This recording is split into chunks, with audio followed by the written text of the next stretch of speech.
师兄，大家阿弥陀佛. Venerable Master, Dharma friends, welcome to our Sutra lecture tonight. This is the 4th of May today, May 4th. May 4th movement time. 无私运动的时候. I don't know if we celebrate May 4th movement, but it's that time. And we're here in Berkeley, California, looking into the Flower Garland Sutra.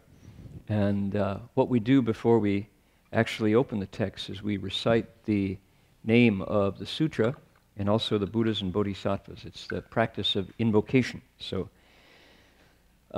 this has a lot of functions, and probably most significant would be as we recite this name, and it's on the front cover of your text there, we're inviting, it's an invitation to the Buddhas and Bodhisattvas to come into our hearts.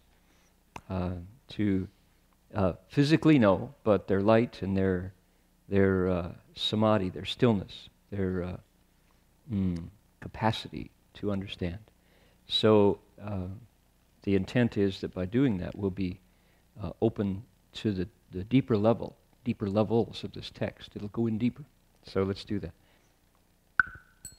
Namo Da Fang Guang Fo Hua Yin Ji Hua Yin Hai Hui Fo Pu Sa Na Da Fang Guang Fo Hua Yin Ji Hua Yin Hai Hui Fo Pu Sa Na Da Fang Guang Fo Hua Yin Ji Hua Yin Hai Hui Fo Pu Sa Na Da Fang Guang Fo Hua Yin Ji Hua Yin Hai Hui Fo Pu Sa Na Mo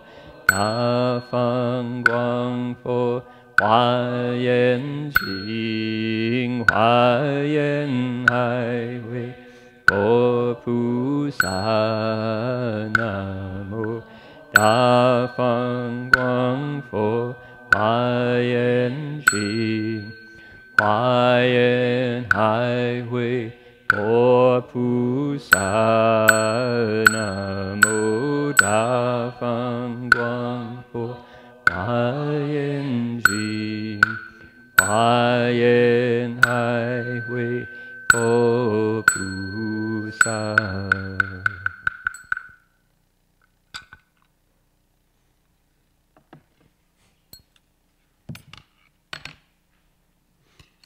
Please turn in your text to page 20 and 21. We're right at the top. And I should say at the start that we're going to end at 9 tonight. We usually go to 9:30, but I have a variety of duties that I have to perform in a very short time before my airplane takes off tomorrow morning at 9 o'clock. So we're going to finish up at 9. If you only come on Saturdays, you won't know I was gone. How can we miss you if you won't leave? That's what they say. No, not really. So we're up at the top. 佛子是名略说菩萨摩诃萨第四言会地菩萨住此地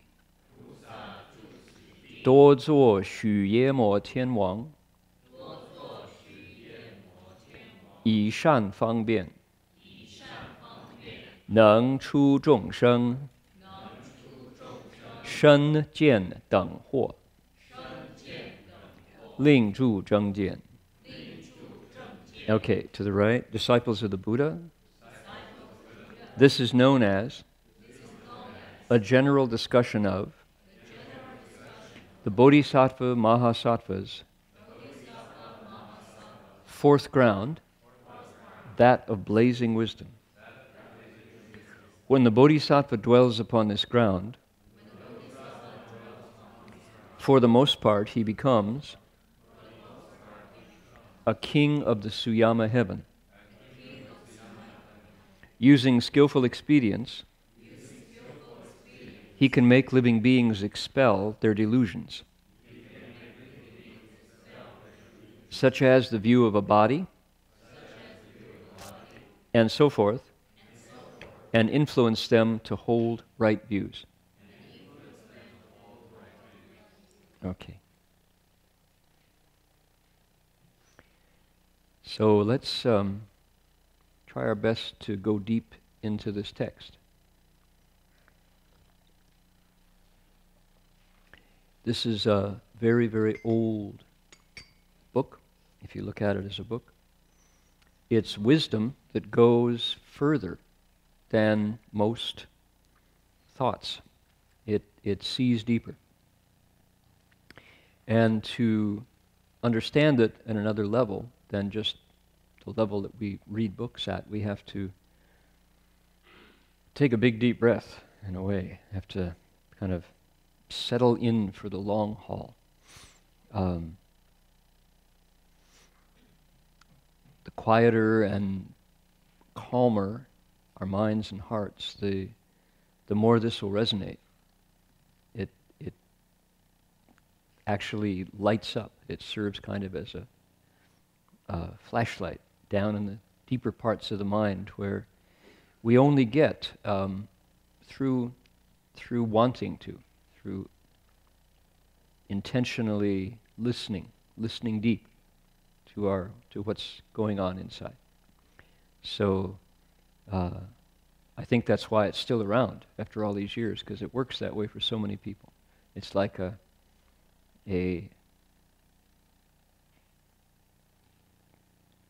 do we have flashlights on our phones these days? Is that where most of us carry? Do you all know that you can have a flashlight on your phone? I have 4 different flashlights on my iPhone, and they're all remarkable. They're super brilliant. You don't want to look at them when you turn it on. And so we have a flashlight right there in our phone, and when you light that flashlight, suddenly what was dark before opens up. You can see where to put your feet so you don't fall down when it's dark out. So the sutra does that for a lot of people and has for a very long time. It's like a flashlight on the path towards understanding. So it says, disciples of the Buddha, that's us. This is known as a general discussion. So he's talking about what we've been studying for months now. The above, meaning everything in this volume, the instructions on how to practice the way bodhisattvas do that we've been looking at. This is known as a general discussion, meaning not deep specifics, not detailed. If it were detailed, it would be a whole sutra all by itself. But it's a principle, discussion of principle. Here's mostly what bodhisattvas do, is what it said. Bodhisattva Mahasattva, this is the bodhisattva champions among bodhisattvas, the ones who stand out. 4th ground out of 10, that of blazing wisdom, Yen Hui Di. Every one of the 10 grounds has its own particular name. It's got its own qualities and name. And we always remember the first one because it's happiness, Huan Shi Di, the ground, the stage of happiness. So we've come along to the ground of Yen Hui. Yen is like flames, like sparks sometimes. Hui, wisdom. So the stage of wisdom that flickers like flames. It burns, it's hot. It can consume, and it sheds light. That's the bodhisattva's wisdom. And it corresponds to, as we've said, the paramita, the perfection of vigor, strength. Each of these grounds crosses over, parallels, matches one of the perfections, the paramitas. And this one is number 4, vigor. Pusa Jutsudi. Okay, we know that much. Now, when a bodhisattva or somebody training to be a bodhisattva, let me say one thing about that. I think it's very helpful to remember that Buddha is a title. It's kind of like director or general manager or boss, titles like that. The Buddha is not a person. When we say, the Buddha Shakyamuni, the Buddha Amitabha, the Buddha Maitreya, the Buddha Vairochana, etc., that's that particular individual who took all of the ignorance out of his mind over many, many different lifetimes with great effort, and revealed all of the light that was there in his uncovered nature. When he did that, he was called awakened Buddha. Okay? So it's a title. It's very much like saying when this person paid the tuition, took the courses, bought the textbooks, took the tests, and passed the exams, we called him or her a graduate. Maybe a title, maybe MD, maybe LLB, maybe JD, jurisprudence doctor, maybe engineer, maybe PhD, doctor of philosophy. We gave that person a title, and it indicates an accomplishment. Bodhisattva is anybody who wants to do what bodhisattvas do. It's a title. It's a rank. It indicates ability.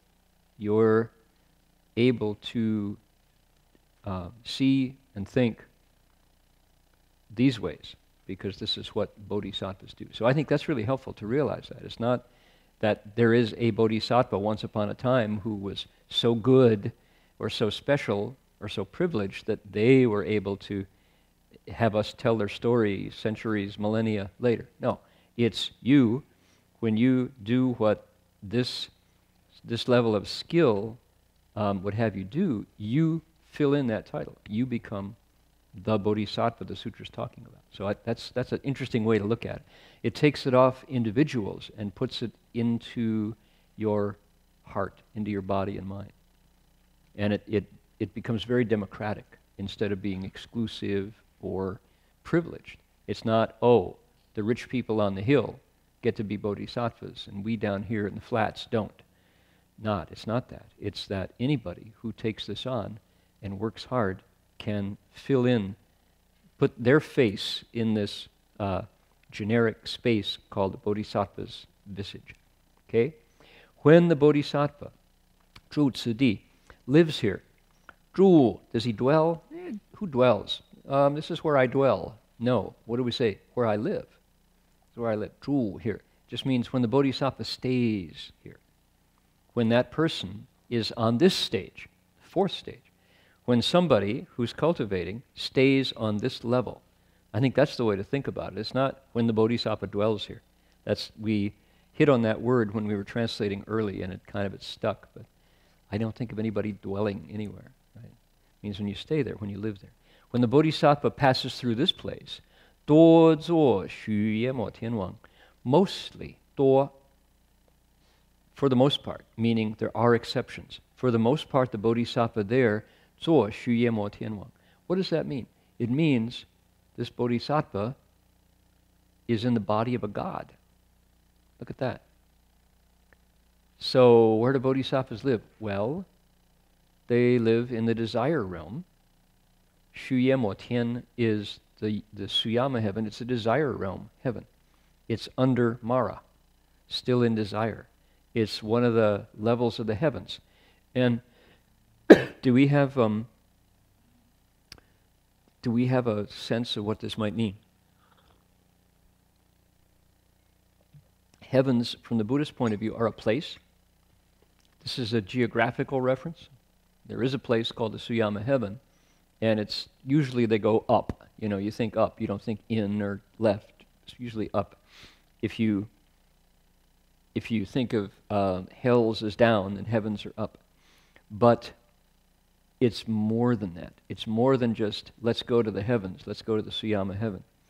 It's, you could be sitting right here in the Berkeley Buddhist Monastery tonight, but your essential nature, your mind, your heart, could be that of a Suyama heaven god.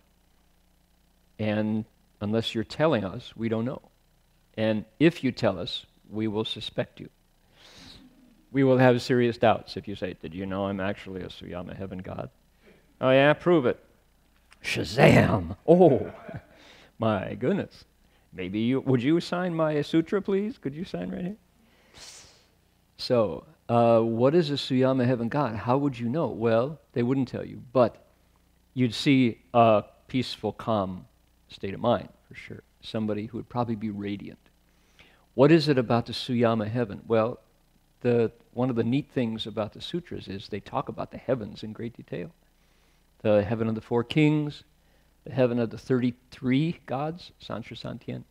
The next one is the Suyama heaven, number 3. The next one is the Tushita heaven, number 4. The next one is the heaven of bliss that comes through transformation, joy that comes through changes that you make. And the last one is where King Yama, where Mara lives, where the king of the demons lives, the demon king. And that's called the heaven of joy that comes from others' hard work. So the gods there, although I'm told that they will vigorously deny it, but what they're about is they're basically stealing other people's, devouring other people's joy and bliss. So, sounds like Wall Street, doesn't it? You think Wall Street is a heavenly state? That's interesting. I never thought of that. So, here we are, the 3rd level of the desire realm, the Suyama realm, and now I'm hot on this because in my hand I have the talk that I'm about to give in Nassau in 3 days, and you'll notice it's either ready to publish as a book or it's a very scattered talk because I've got all these things that I want to say and I haven't narrowed it down to what I'm actually going to say in the hour that I have. So one of the things that is here in this talk about that I'm going to give is, what is a world like? And if we know what a world is like, we know where the Suyama heaven is. And what do they tell you about the Suyama heaven? It's above the sun and the moon. So it's kind of funny to think about something beyond the sun. And if you're beyond the sun, does that mean you're out of space? No. It says that worlds have in the center a right side up ice cream cone shaped mountain called Sumeru. Mount Sumeru, right? Sumeru. The Miao Gaoshan, wonderfully tall mountain. And it's shaped like that. Skinny part at the bottom and the wide part at the top. Who lives on the top are the gods of the 33 gods' heaven. Santra Santien, the Triastrimsha heaven. They're on the top. Halfway up are the 4 kings of heaven. So the 2nd heaven is on the top of Mount Sumeru. The 1st heaven is halfway up. And you leave the 2nd heaven to get to the Suyama heaven, and around this triangular mountain are the sun and the moon. And that's an earth. That's a world. Then you have the 4 continents and seas of fragrant water and things. So you climb off of Mount Sumeru to the 3rd heaven. The light of the sun and the moon doesn't shine there. So what do? Obviously, you have an iPhone with 4 or 5 flashlights on it, right? Not. The gods' bodies themselves shed light. To be a Suyama heaven deva, you are radiant. You don't need sun and moon because your body sends out light. And apparently, they say, they communicate with light as well. So their words are light. Can you imagine the poetry in that heaven? What it would look like? So language comes out in a very different kind of symbol set. It's not, vibrations that vibrate your inner ear and your brain translates into meaningful units. No, it's light is the vehicle for communication. Pretty amazing. I mean, think about that. And you wonder, what kind of things can you say as a Suyama heaven god? My guess is very little profanity. No four-letter words, probably. What kind of light would F-U-C-K irradiate, you know? Not. It wouldn't. It'd be black, you know, dark. So here we are in our world, you know, using all kinds of, hearing all kinds of four-letter words in popular entertainment. And my guess is that in order to be in that heaven, your speech is so refined and so beautiful that it shines. What an interesting idea. What is the color of the words that I speak? If my words were light, what color would they be? Do I qualify? What level of heavens does my speech qualify me for? Sorry. No, not up, but down. You know. So, interesting idea. What's it like being a god? My goodness. There's all kinds of, the sutras give us all kinds of information about these gods. Their relationship between men and women. When people fall in love, the way they relate is very different than the gods down below. And as it goes up higher and higher, it gets more subtle and more refined. So men and women relate with looks. Just a look is enough. Glances. So, how amazing. So, this is and apparently it's very blissful. You know, it's not that that's diminished. It's heavenly, deva-like. So, how interesting to have a place in our world. Every world has the heavens going up. And that's just the desire realm. And there's the form realm and the formless realm, all the way up. And then you leave that world. So, the sutras give us all this amazing information about world systems. Very wonderful. So, when the bodhisattva stays here, for the most part, they are kings of the Suyama heaven. They don't have to be. They can be other things as well. But by and large, now, every god in the Suyama heaven is a bodhisattva in the fourth ground? No, I don't think so. But that's one place where a bodhisattva who has this level of skill, you'll find them. You'll find them on the Suyama heaven. How about that? So interesting. Lives of the gods. We could write an entire, series of novels, young adult YA novels on, with facts from the sutras about the gods. Okay, moving on here. What does it say? 以善方便能出众生身见等惑令助正见. Using skillful expedients, he can make living beings expel their delusions, such as the view of a body and so forth, and influence them to hold right views. So, Suyama heaven kings, or Suyama heaven gods, they don't have to be kings, they're just residents of the Suyama heaven, have the ability to convince you to see things correctly. That's what they do. What does it say? It says they are skillful, they're good at, which means they might sing, they might paint, they might make podcasts, they might use gesture, mime, dance, they might lecture and give you skillful reasoning, very logical, or they just might be such good people that you want to believe them. They're just something about their radiance moves you by your heart. That's what it means, skillful expedients, right? It's just whatever they do hits the spot. You hear it and you go, yeah, that's right, isn't it? Right? Skillful expedients. To, look at this, to do what? 能除众生身见等惑. They can get rid of our, sentient beings means us, 身见, our view of a body and other kinds of 惑, delusions, wrong views. What these devas are really good at is, what these bodhisattvas are really good at, is challenging what we think is true and showing us how far off it is, and then making us want to get another view. The one that's listed is 身见, and that's a big one. It says our view of the body is mostly off. What we think the body is is by and large deluded, meaning not the way it is.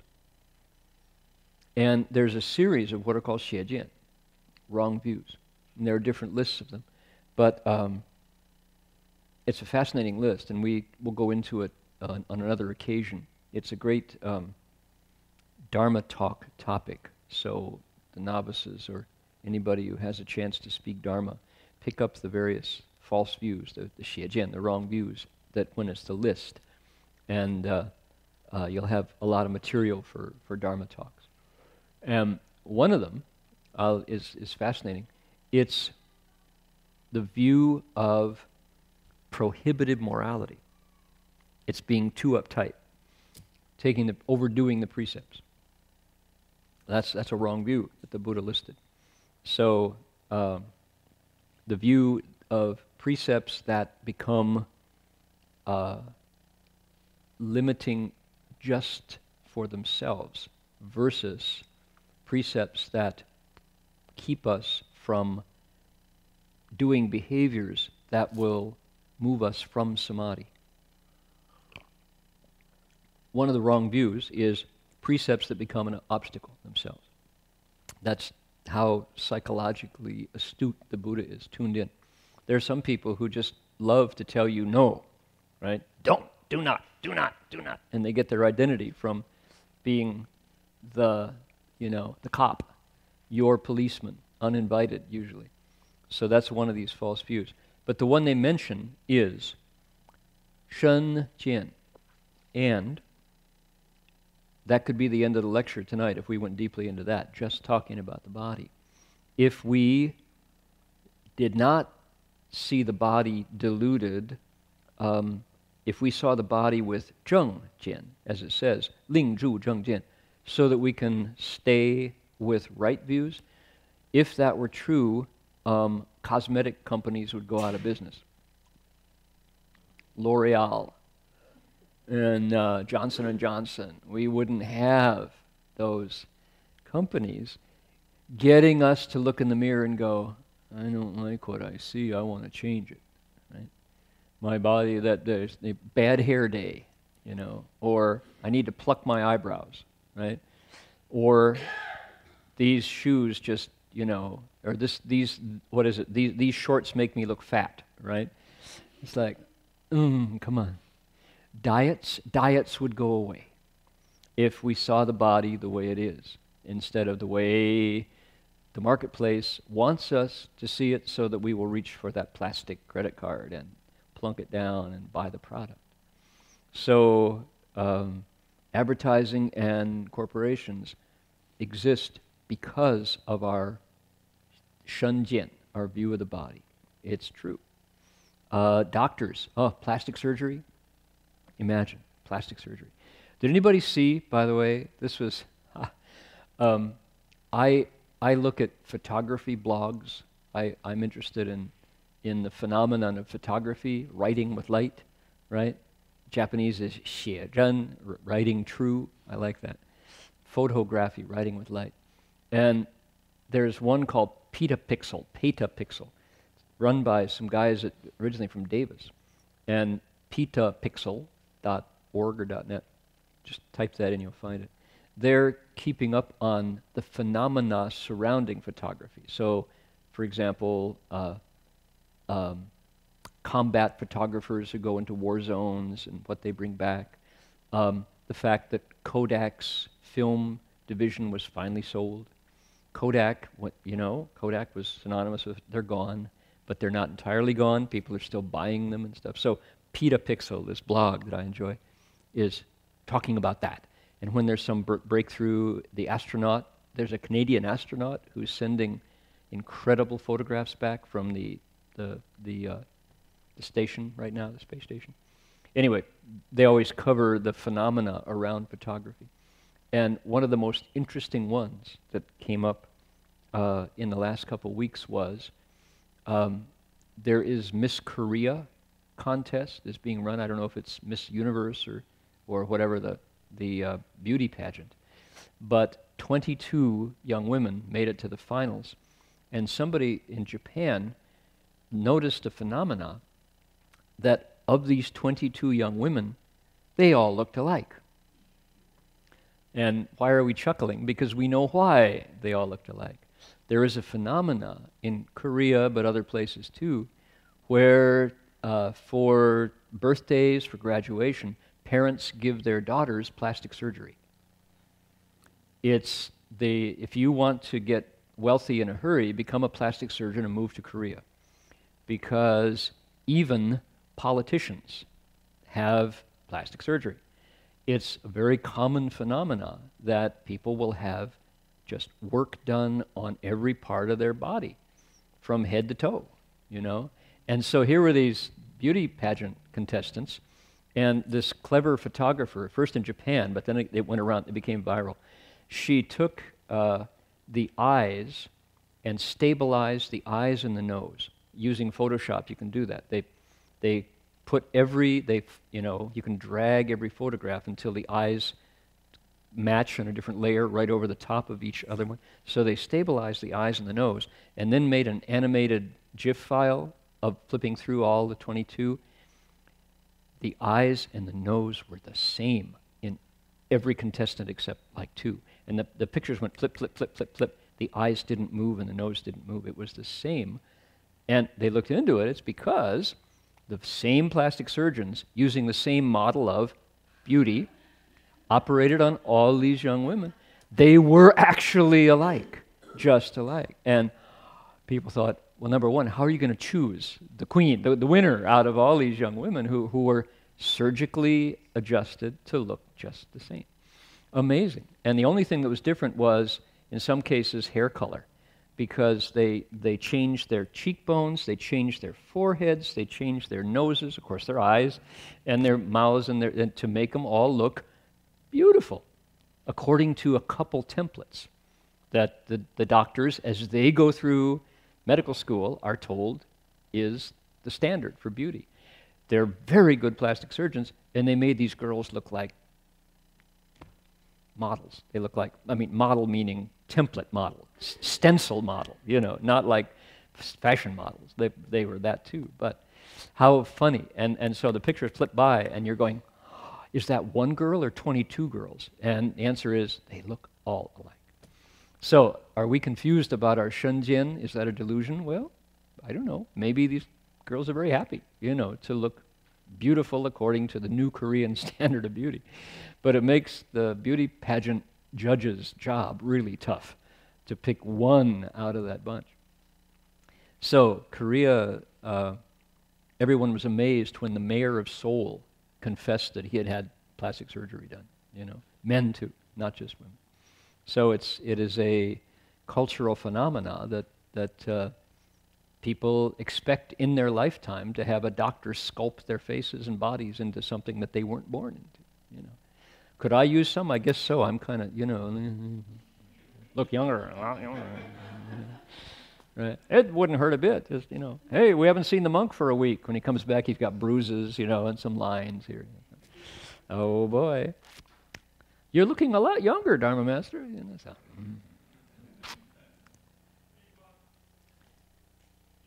Biguan, that's right. You go into seclusion. When you come out, you're different. That's right. Yeah.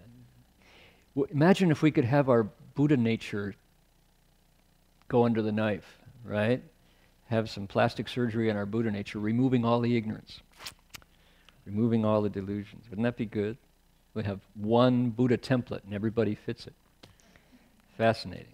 So, anyway, the Buddha would say, yeah, that's a shunjian. That's a view of the body that doesn't correspond to what it really is. Now, at this point, there are monks who would delight in, there are lecturers who would delight in telling us what the body is really like.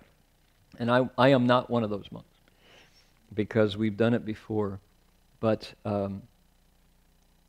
when you go to India, it's one of the places where you can actually, and Thailand is another one, where you can actually see what the body is really like, because they don't hide it.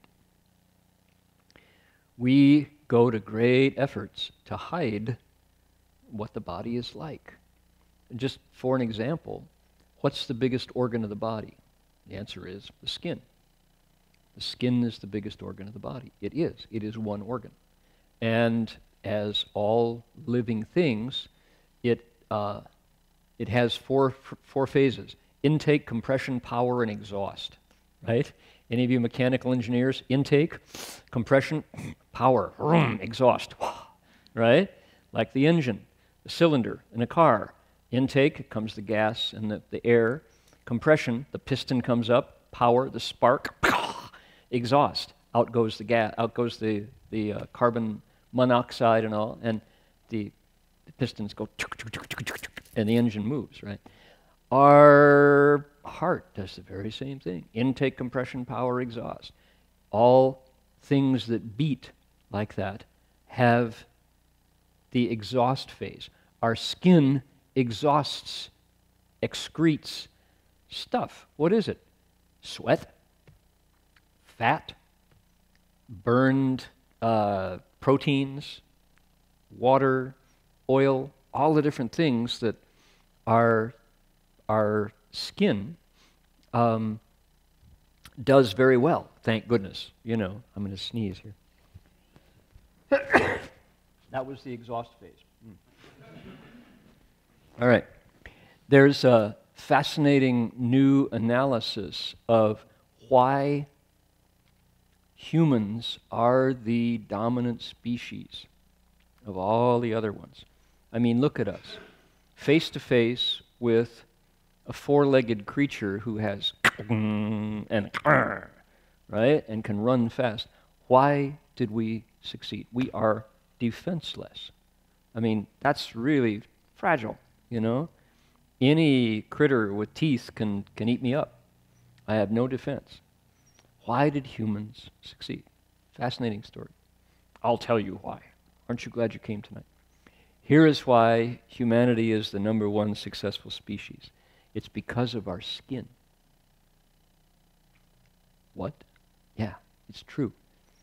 Humans are the most fearsome hunters of all because we perspire. In Africa, let's put it in, North Dakota, if you want. In Africa, we started to pursue an antelope, and the antelope can run really fast, but not really long. Why not? It cools itself with its tongue. What does an antelope have? It's got fur on its thick skin. It doesn't sweat. There's no such thing as antelope sweat. So the antelope's way faster than we are on a sprint, but humans can run. We are runners. We run and run and run, and we sweat and we cool off. We don't get this peak of heat that makes us have to stop before we boil over. We sweat. We exhaust, the exhaust phase, out our skin and keep running. And the antelope overheats, lies down, and says, I can't run another step. The human walks up and sticks a spear in him because the antelope's overheated and exhausted. That's why we are the dominant species, because we can run longer, because we can sweat. I knew you were glad you came tonight, right? To learn all these things. Fascinating theory. I read this the other day from this is from a running book about the Tarahumara Indians and the 1,000-mile, Born to Run, right? Born to Run is a great book about how we can run for a very long time. We outrun animals because they overheat and they have to stop, and we don't because we can sweat. And we regulate our inner temperature. How about that? What a fascinating idea. So here's that organ, and it excretes intake, compression, power. And boy, if you've been next to somebody who's been running for 5 hours, they probably smell pretty good because they're healthy. They couldn't do that. But you don't want to be in a tight room with them, sitting across the table, because you go, could you take a shower? When was the last time excuse me, but, has anybody ever mentioned that you have BO? We don't, that's not polite to say that. Body odor. But that's what our bodies are like. They're magnificent machines, but they are constantly excreting. kidneys, liver, intestines, you know? That's how we work. We're this amazing, totally amazing machine that most people would go, gross, if we could see what it's like. Oh boy. Okay, when Kevin, what's his name? The basketball player? The NCAA, what's his name? Kevin? May you remember? This he played for the Louisville team, right? Louisville. University of Kentucky or Louisville? They won NCAA. He was their guard, and he went up for a shot, came down, and fractured his leg. The camera was tight on it, and the bones came out. And everybody went, oh, his teammates just were on the floor, just going, some of them nearly upchucked, just to see the white bones come out of this guy's leg. This moment, he's champion athlete. The next moment, his body is a compound fracture. Broke the skin, the bones are showing on TV, and the clip went viral. It just went, everybody, you know. So you got to see his leg break in a dramatic moment in the semifinals of the NCAA a month ago. Well, he became the spirit of the team because this guy is apparently quite courageous, and he never complained. He came right back the next night, having been released from the hospital with a cast this big, on the bench cheering his team on to victory. Kevin, I've forgotten, but quite a heroic guy. And he became the catalyst for the team to go on and win, because they won without him. But he was there, and they won for him, right? So everybody saw what's inside the skin, and we all went, you know, how gross. You're not supposed to see the leg like that and come out of the skin. That's what's in the body, right? And we look at it, and we think, oh, my legs look nice and firm, you know, or I better put some sunblock on there so I get a nice even tan, something. You know, we look at the surface and don't know what's in there. That's the point. And we get confused about beauty and ugliness. We have all these things called eating disorders, which are no joke. And they come from this view of the body. What's it supposed to be like versus what it's really like. What it's really like. That's where the confusion happens. And where do we learn what it's supposed to look like? Well, advertising, Barbie dolls. Barbie dolls are poisonous. They poisoned a generation of people, thinking that this is the standard. We're supposed to look like Barbie dolls. And guys are supposed to have a six-pack, abs, right? And so have you ever been to a health store recently? Health stores, that's a funny name, health stores. And if those are health stores, what's the grocery store? It's a disease store. Oh, okay. Right? So health stores. Health stores, when I first started going to health stores, those are the places that sell pills mostly, vitamins and weird supplements. Well, recently, with the advent of ripped bods, health food stores are selling protein powder. There's this huge line of stuff meant to bulk you up, so your biceps bulge out. And there's protein supplements and steroid stuff sometimes, and they all claim they're not steroids, but how come there's a generation of bodybuilders who suddenly all look buff, is the word? Chances are they're devouring a lot of that protein powder that stocks the shelves now. I was in the health food store in El Cerrito on San Pablo there, looking for some herbs at one point. And I was amazed, this huge shelf, a long shelf of 20 different varieties of creatine and these substances I'd never really heard of or seen, but there they were. And they all promised that, you'll bulk up and become Mr. Atlas, right? My goodness. And they make a lot of money. And if you get the wrong stuff, you will mess your body, for sure. Tomas knows about our friend, I won't mention his name, who comes from Niagara Falls, Buffalo area, and was a football player in his youth and got into the football team industry, where in high school, winning is everything. And in order to win, you better bulk up. You gotta get out there so you can kick butt.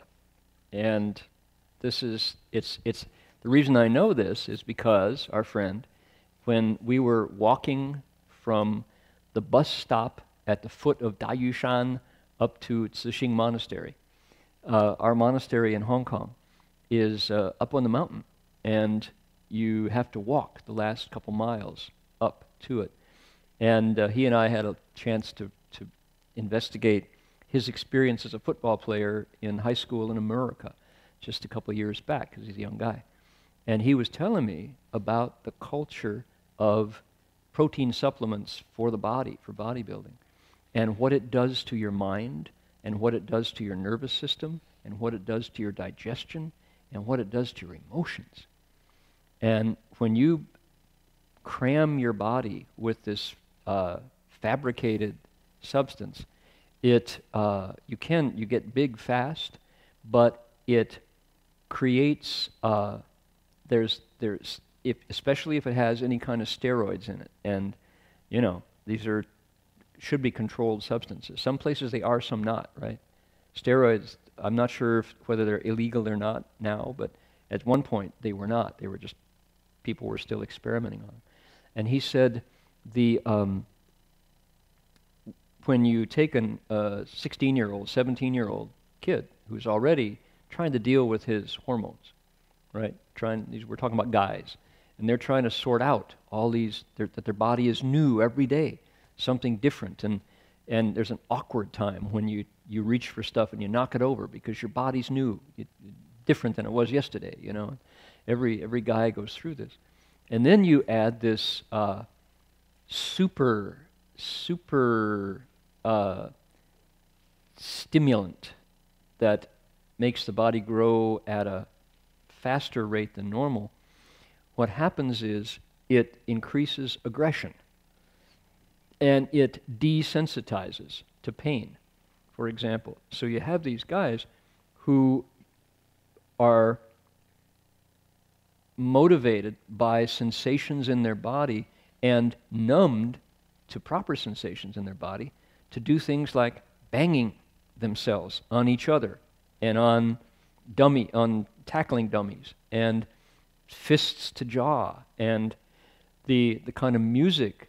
My informant, my 20-year-old informant who was telling me about this, said the music that comes out of this, probably you wouldn't be listening to it, but death metal and music that is played at high decibels with big drums is music born of this phenomena of guys they have this between their senses and and the environment around them. They have this layer of stimulating hormones, right? Triple the dose. It's like if your car runs on regular and you fill it up with high test.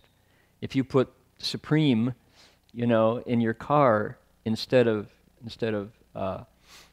regular gas, what happens? Well, your car might fire faster for a while, but it just sludges up. It's not meant to take that. The body is the same. And he was saying that these guys would get revved up to a pitch where they simply couldn't sustain it, and they had to release it. And the only way they could release it was with violence and aggression, or just banging themselves against each other. And there was maybe one decade when these substances were being used all over the country by football and contact sport kids, that generation was used as guinea pigs to see what the result of these substances were. Now there are football teams that investigate and prevent their kids from taking them, because what they've learned is it doesn't go away. When you stop taking them, let's say you graduate from the football team, that bulking up doesn't go away, and that you have to deal with that short-circuiting of the nerves. So I had no clue. When I was hearing this story, I was flabbergasted, because I'm obviously not a high school football player, but I've been removed from it for a long time too. And when I was a baseball player and a basketball player, but not football, and there was nobody I knew who ever considered steroids. Why would you do that? And the idea of bulking as kind of your style, I'd never heard of that. So my young friend said, he determined to get off that regime, and he tried it for a while. Because everybody on the football team did. You had to take that stuff if you wanted to compete. And at one point he said, maybe he had an injury, I don't know how the story went, but he took a break for a while, and then because he was forced to not, he had to cool it, so he stopped taking it, and he saw his teammates go on with it and actually physically burn out because their bodies were pushed to a level that they could not sustain in order to hit harder and to push that ball across the goal line. So he said many, many of his friends and classmates are now looking forward to a lifetime of flipping burgers, a lifetime of maybe driving for FedEx if they can. They can drive. They can do things that accelerate, right? Driving fast, but not much more, because their brains have been fried, their synapses have been fried, and they're big, and a lot of them go in the army, but the army doesn't want these guys who are hyper-violent and who are, emotionally unpredictable. So, how interesting. And I haven't read about this anywhere, but I trust my friend telling me this, that that's really what happened across the country where football is played. I don't know about wrestling, whether wrestling did it or lacrosse, but I do know that football is one place where a generation of young men got their bodies ruined by this shunjian, the view of the body, right? How interesting. Who would think about that? Am I the only one who knows about this? Tomas knows, because, yeah. A little louder, we can't quite hear.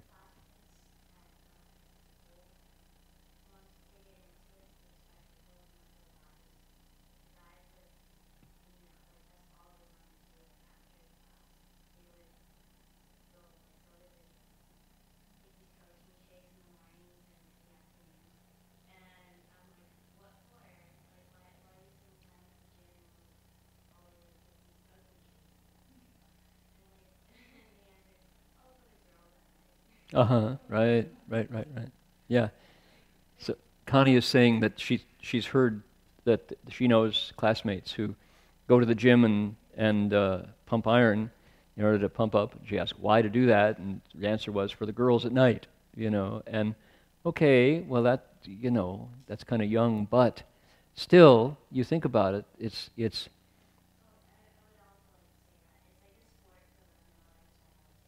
a lifestyle and a sport, yeah, focused on the body. And we don't know what happens to people who bulk up once they stop. What happens to all that tissue once you stop? Interesting. Yes, ma'am? It's not just protein powder, it's steroids. Steroids. It is actually steroids. So it's not just whey and organic substances. It's chemicals designed to... Yeah. And that's what drove people to suicides. I've heard that too. And that was the darker side of what my friend was saying, was that there were, not everybody, but a few of his teammates, just I'm way out of my league here knowing chemically what they do, but these substances they override your natural limiters, governors inside to say that's enough. Or I can't take that, so that you hit harder past your limit, past your own warning. And steroids will do that. They take you into an unusual, and if it's, what's our bike racer champion? If it's Lance Armstrong, then it's strictly regulated by international bodies, and you have to work hard to cheat, as he did. But if it's just high school sports, nobody cares whether you're a third string, tackle, or you're the nose guard or something. And it's not regulated closely. So these high school kids become guinea pigs for experiments. Dashingpa.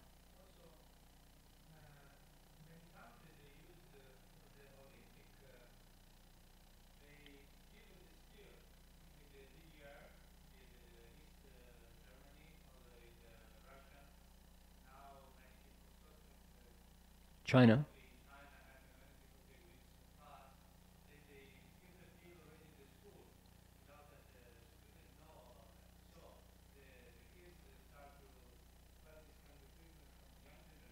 Mm.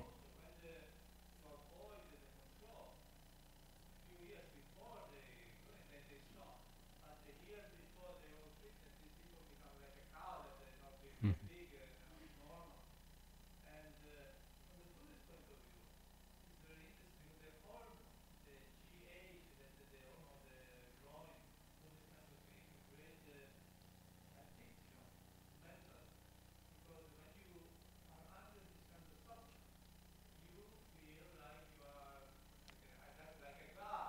Superman, yeah.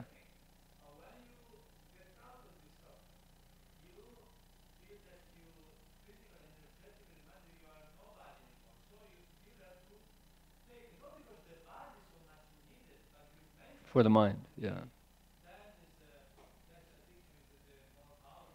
Right.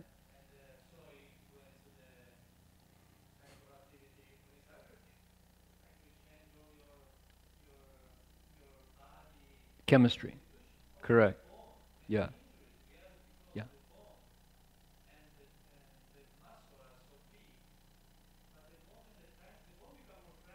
Yeah. Uh-huh. Injury more frequently, yeah. Master Dashing is saying that in the Olympics early on, they saw that how Eastern European countries and Russia, and now more and more people suspect China, train kids from early childhood, even sometimes without their knowing. That if a kid is in a sports school or a camp or something, that the kids are fed these substances that will turn them into superior athletes. But what happens is it's very easy to get addicted to these, looking and feeling a certain way, and then if you stop, then what? You feel like you're no longer God or Superman, you're nothing. And so you need, instead of the body responding, the mind starts to get addicted to this way of feeling and being. And that one of the actual results of doing this to the body is that when you get so big, your bones and your sinews cannot support this extra weight and bulk. And as a result, you get injured easily. So here we are. Now, back to the sutra principle, which is what? It's called Shenjian, view of the body. And the Buddha would say, we started out with the 22 Korean beauty pageants, and we got all the way to high school athletes on steroids, and then the cosmetics and hair color and diet industry, et cetera, et cetera. And what do we do with aging? Oh my, the aging process is when you find an elder who is peaceful and happy in their aging, you have a treasure. Someone who is just not worried about this natural process. I avoid it. Why? Because I shave my head. If I didn't shave my head, I would notice that I have a receding hairline, right? And it's getting really silvery here. And, my goodness. But you can't tell, can you? So I look eternally young. How nice. Shave your head, and you too can look eternally young. So, yeah. And it's really hard to find somebody who says, yeah, I kind of like being old. Your body doesn't cooperate. Yesterday, we had an 80-year-old cardiologist here visiting with Pavi and Guri. And this is a doctor from Albuquerque who is 80 years old, but he does not look 80. He looks ageless. And what does he do? He has opened a clinic to rejuvenate hearts. It's called New Heart Medical Center. And people come in who have a couple stints and a bypass, and they're afraid they're going to die again. And he gets them out on the road and, starts them exercising and saves people's lives. And he himself is this tall, beanpole, 80-year-old guy who just looks, fit and radiant. And you think, okay, that's an 80-year-old.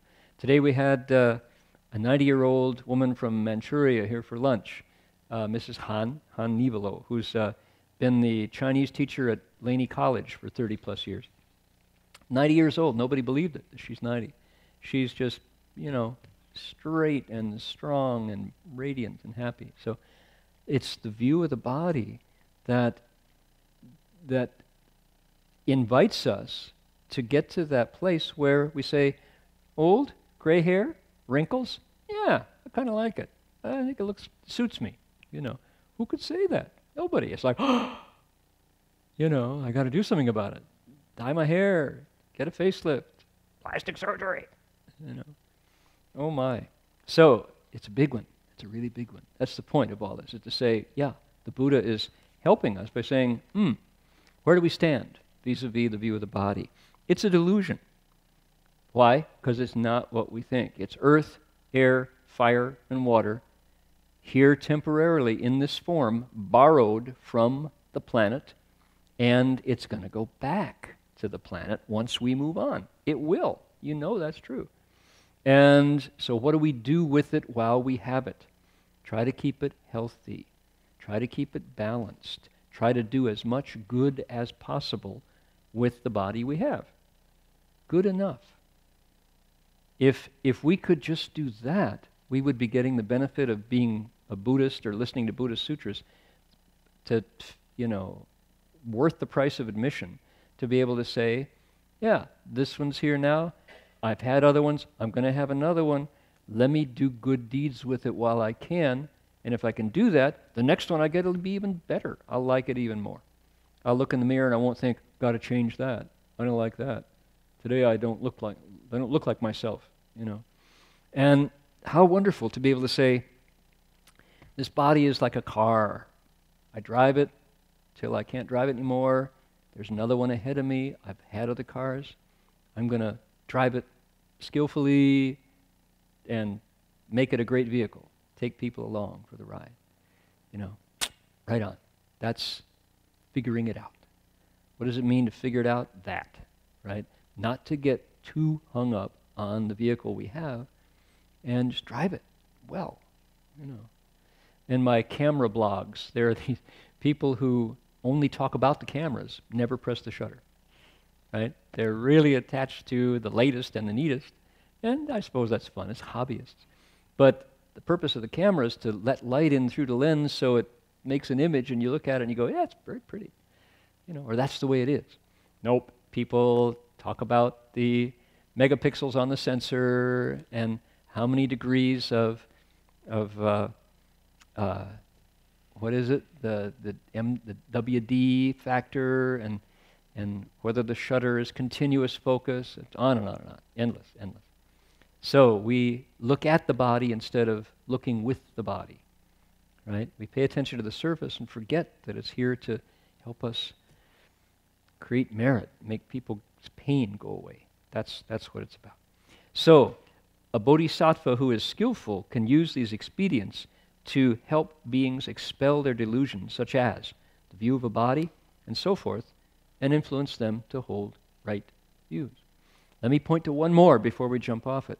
What is one of the worst things that we do with our body? Eat other bodies. If we saw our body the way it is, would we eat meat? Probably not. Why? Because we would say, I love my body. I want to hang on to it till it's time to go. And I think other critters do too. So for me to take my body and interfere with that critter's body because it tastes good would be wrong. Study after study says anymore, we don't need meat in our bodies to be very healthy. In fact, it's more and more we learn that it's the other way around. The more meat we put into our bodies, the less healthy we become. Because meat is no longer a clean food, if it ever was. It's not necessary for optimum health.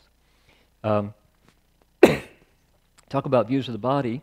At VegSource last October, James Lightning Wilkes was interviewed. Who is he? He is the mixed martial arts champion of the world. He's a British guy, and he was in LA, and he's a vegan. It's a guy who is the toughest, meanest, fastest, most lethal kicker and puncher that you could find. Mixed martial arts is taekwondo, judo, wrestling, and kickboxing. Is that the four that go into mixed martial arts? And this guy, with his shirt on, he looks fit. He's like straight. He's like this, energetic, not like me. You know, like sitting energetically, like that. And he's just, and his neck, you notice his neck's really thick. Chances are his wrists are pretty thick too. But when he takes his shirt off, he doesn't look all bulked up. He looks like he's made of iron. He looks like if you punch him, your hand hurts, you know. Like, oh! You know, because you can't knock him down. And he's the winner. He beat an American for the finals.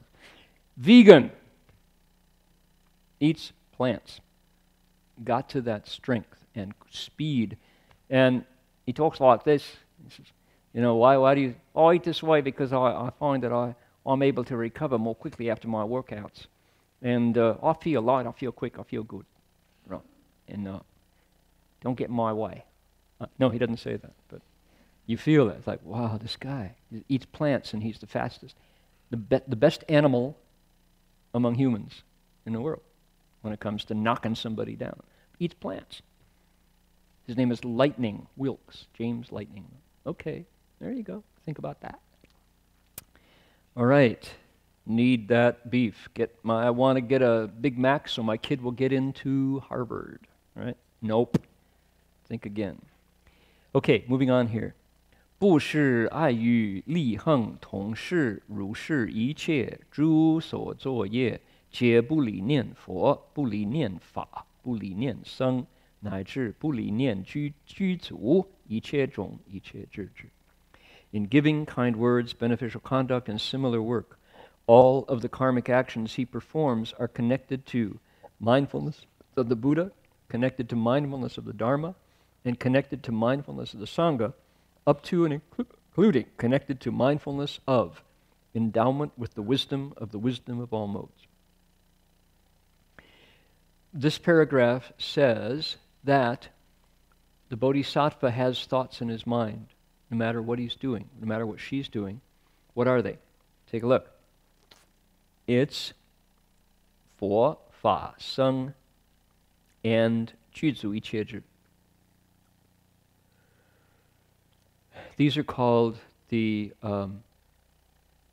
mindfulnesses. There's actually two more. There's said to be 6.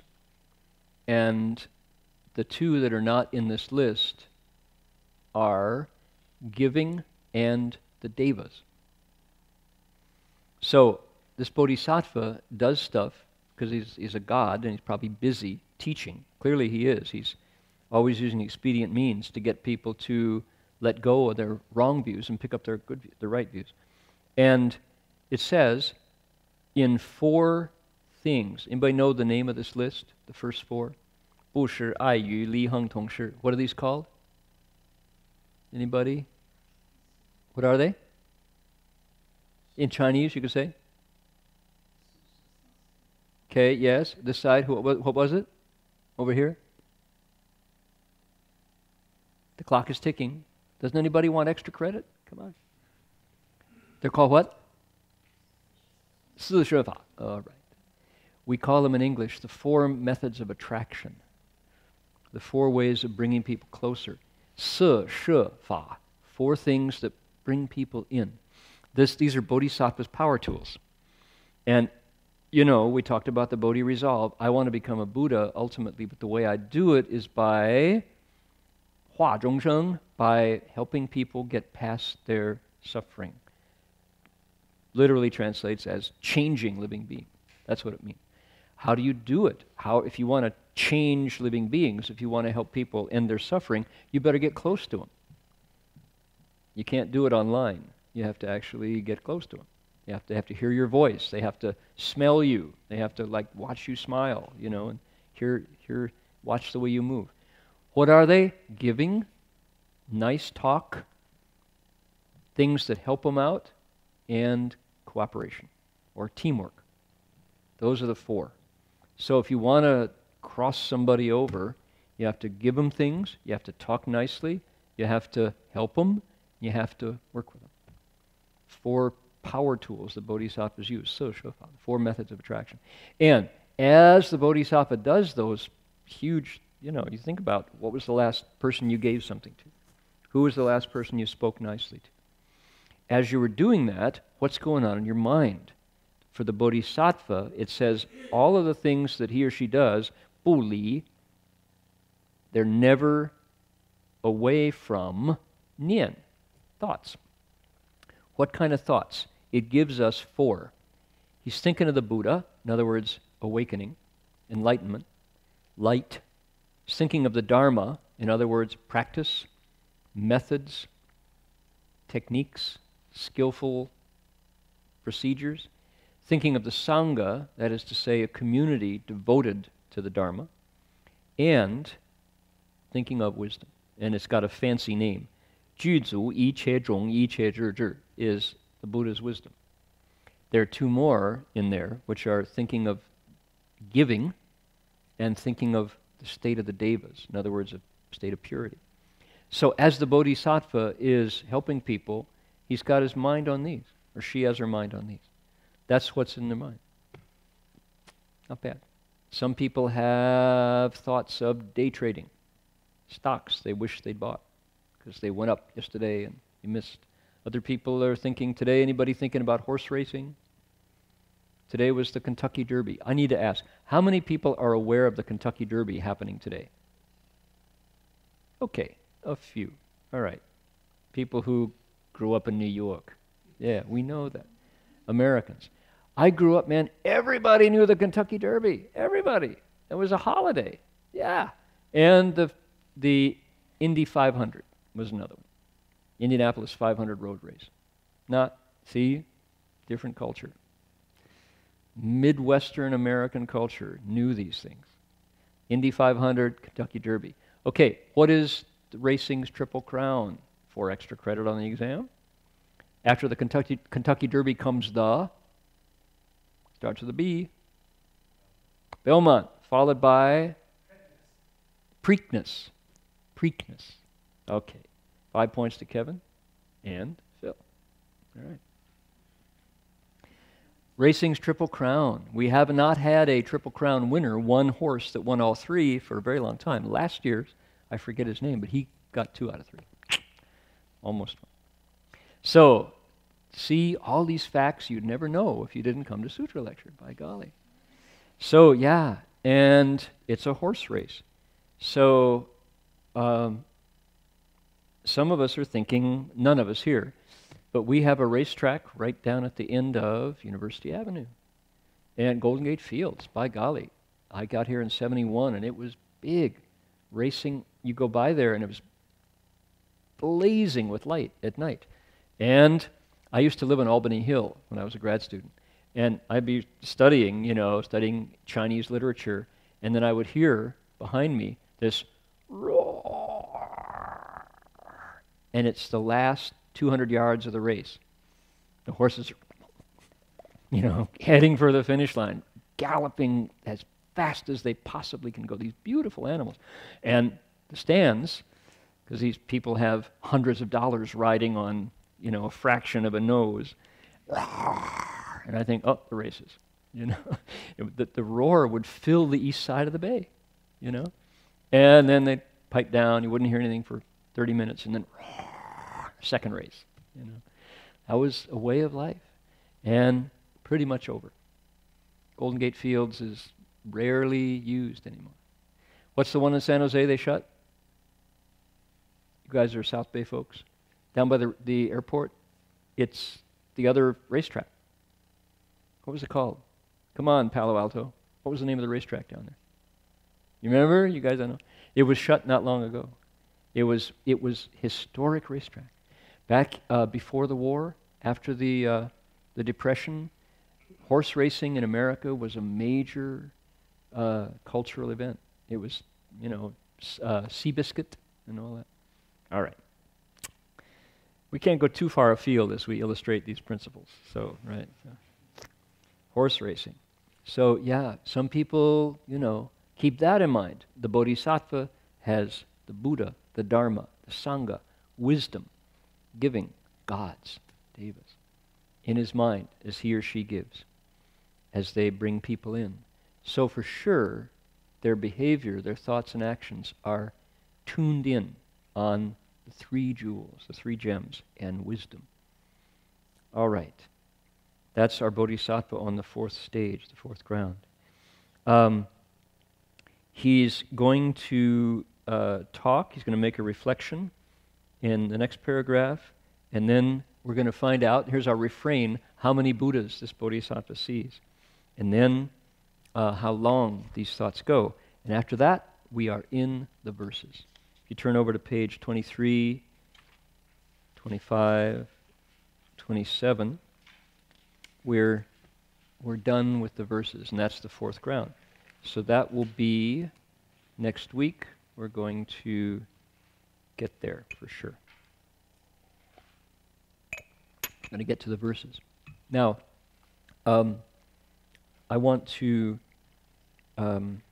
lead everybody in the transference of merit, and then I want to read something also before we're done. We have something special. And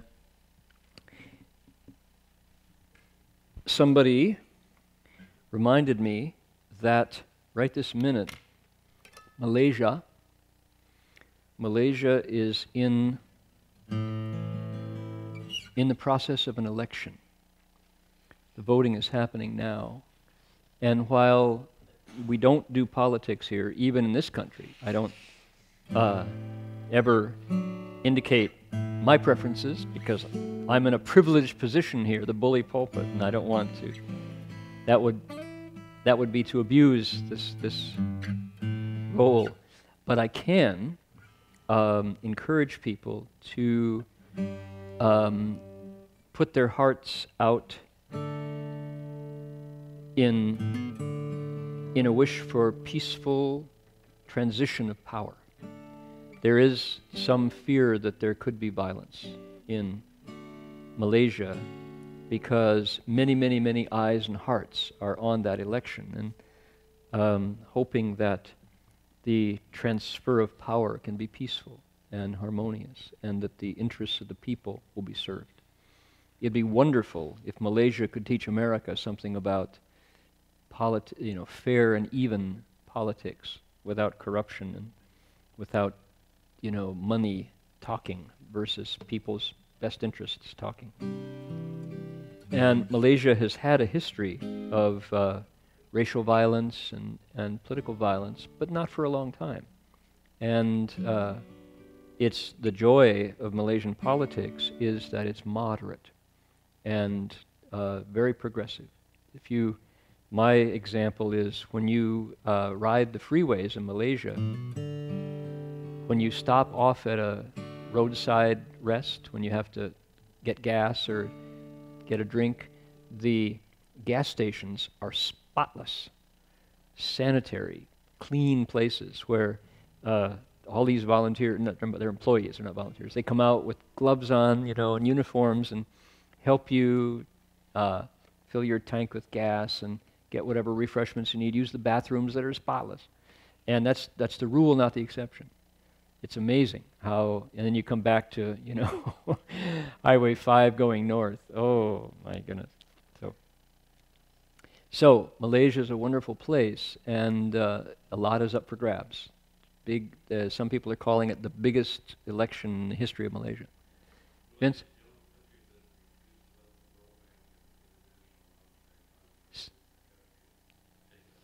Amazing. the only country in the world that has refused to let the World Bank and the International Monetary Fund come in and take over their finances. How about that? That's confidence, to be able to say, no, we'll do it ourselves monetarily. Beautiful country. Unfortunately, a lot of that wealth has to do with growing palm trees and ripping down everything else, but, you know, you can't have everything. So let's transfer merit and hope that it goes uneventfully, that Malaysia really shows us how democracy can work. Of course, you can transfer merit any way you choose.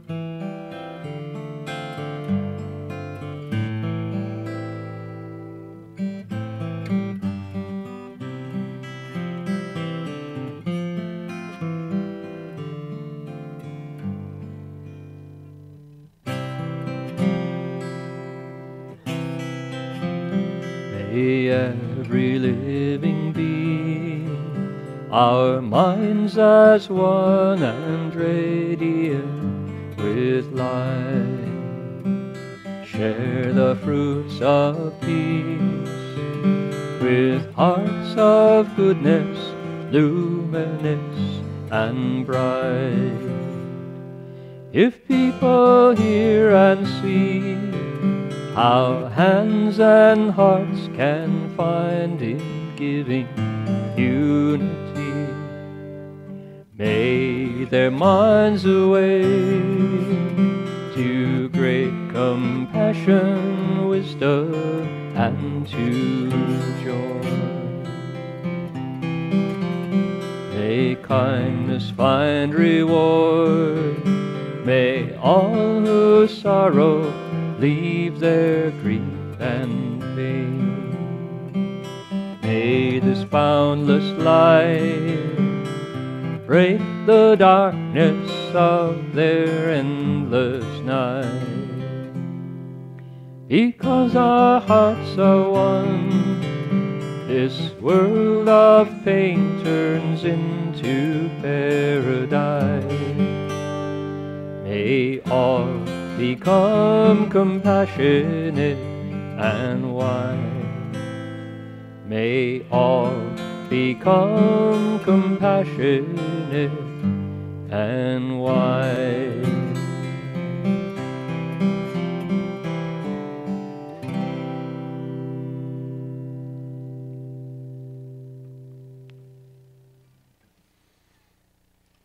Now, we're already at 9 o'clock when I said we were going to end, but I wanted to share this.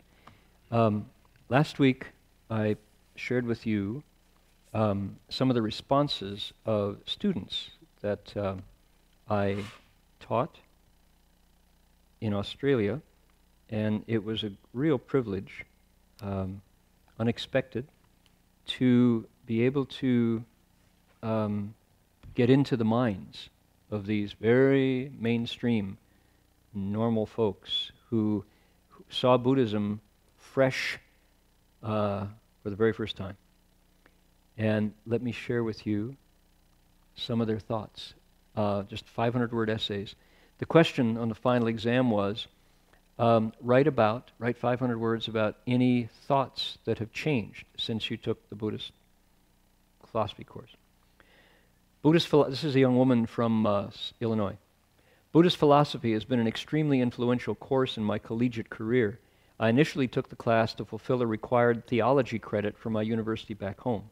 Though I had an interest in learning more about Buddhist ethics, I had no idea the impact taking the course would have on my perspective of life and my surroundings. The ideas of interdependence, filiality, and the emphasis on my power over the outcome of my future will have a lasting impact on how I navigate my experiences and the decisions I make.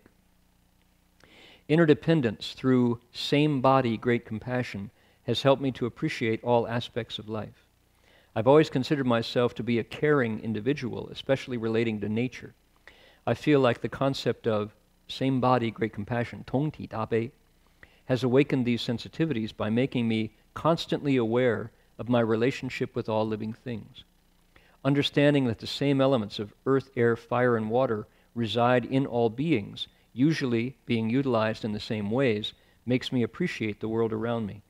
This realization has also caused me to be more conscious in my actions and has brought about thoughtfulness that I did not connect to my previous affiliation with nature. Exploring filiality and the importance of our human roots was not the easiest thing to do while studying abroad. I found myself overjoyed by the generosity and selflessness of my family and wanting nothing more than to repay them with kindness and many hugs. Since being away, I've realized how much my mom and my 2 older brothers mean to me. I believe that studying filiality has added to my appreciation for the people who care about me. Since learning this concept, I found it very hard to be lonely. I think that before, I was constantly searching for someone to love and care about me without realizing how many beautiful people I already had. I'm so much happier after realizing I'm satisfied with the love I have. I'm no longer yearning for that company, but have noticed that since this realization, making connections with others has appeared organically.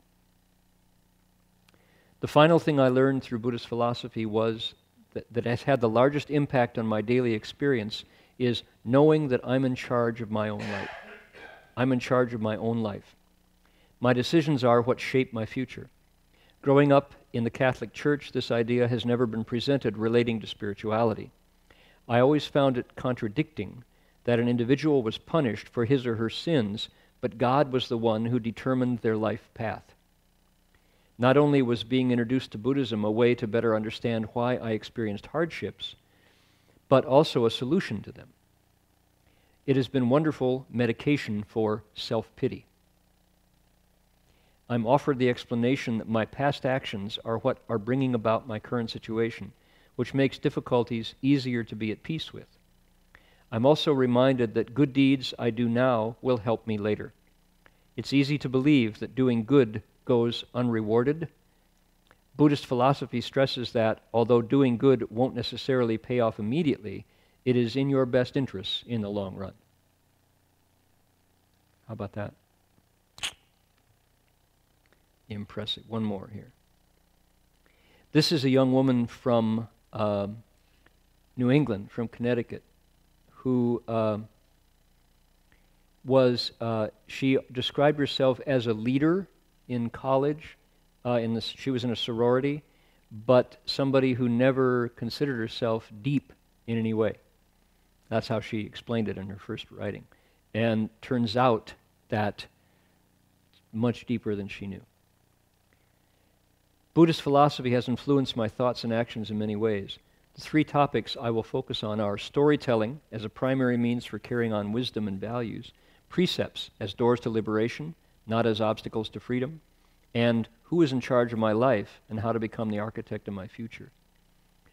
To be told what to do and to know between right and wrong is easy, but to actually understand it is an entirely different concept.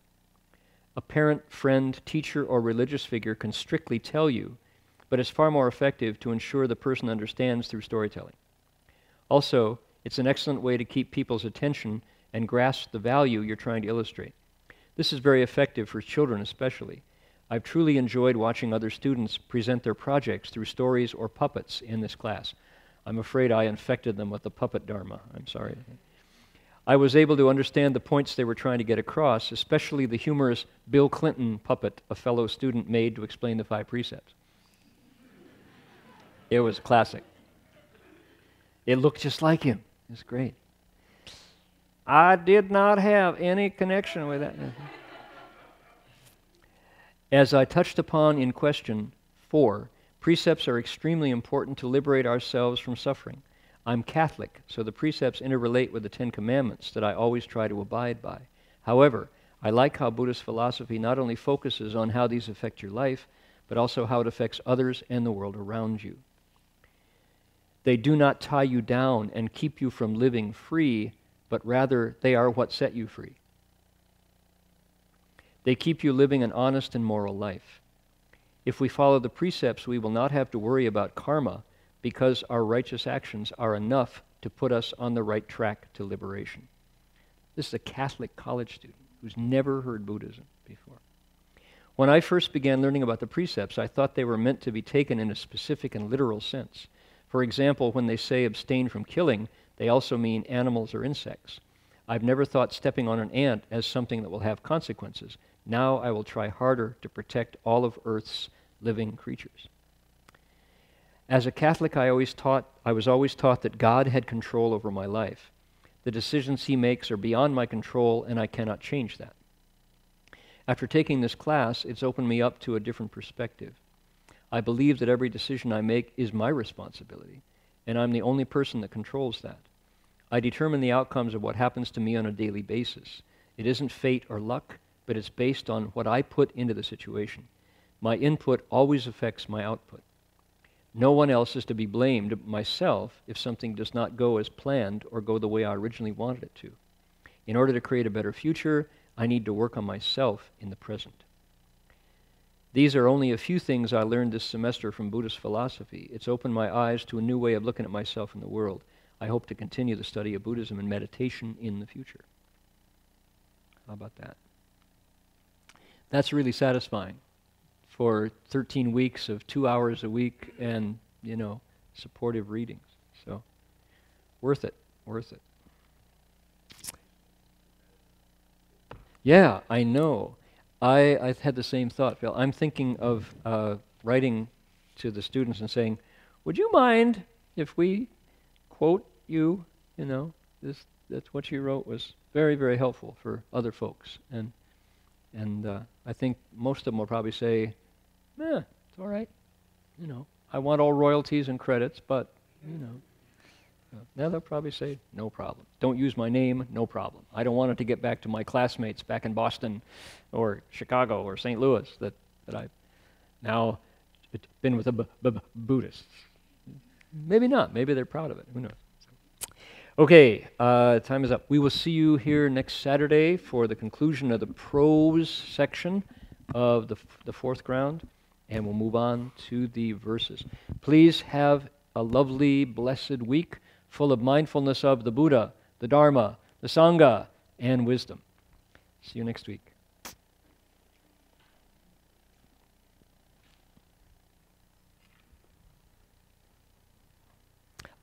Forgot the announcements. Tomorrow morning, Buddha recitation. Starting at 7:30, come and recite with Dharma friends all day long. Vegetarian lunch, done in silence. Then the Buddha's birthday. Buddha's birthday is next Sunday at CTDB. So that's the beginning of the 10,000 Buddhas repentance. In case anybody has had a thought of doing that, now is the time to consider. You don't have to do all 3 weeks. If you do and you took refuge, you finish your requisite 10,000 bows in one month. But to go up even for 1 day of the 10,000 Buddhas repentance is quite wonderful. So look at your calendar. So Buddha's birthday next Sunday at CTDB, and then 10,000 Buddhas repentance.